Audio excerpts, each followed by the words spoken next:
কি দেখলাম?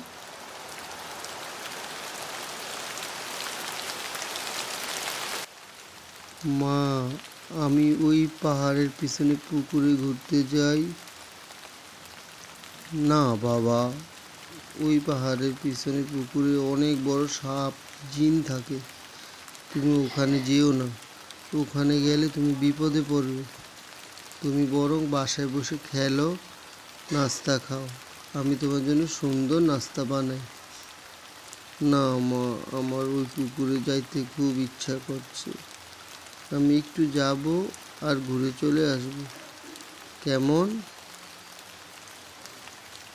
না বাবা, গত সপ্তাহে ওই পুকুরে একটা জিন সাপ দেখছে পাশের বাড়ির ইয়ে রোহান। সে বলছে। না, যাব।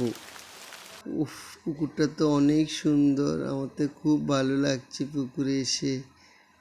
কই, মা বললো সাপ আছে, এখানে তো কোনো সাপ দেখছি না। অনেক বাতাস। উমা, এত বড় সাপ! পলাই পলাই, মা গো পলাই।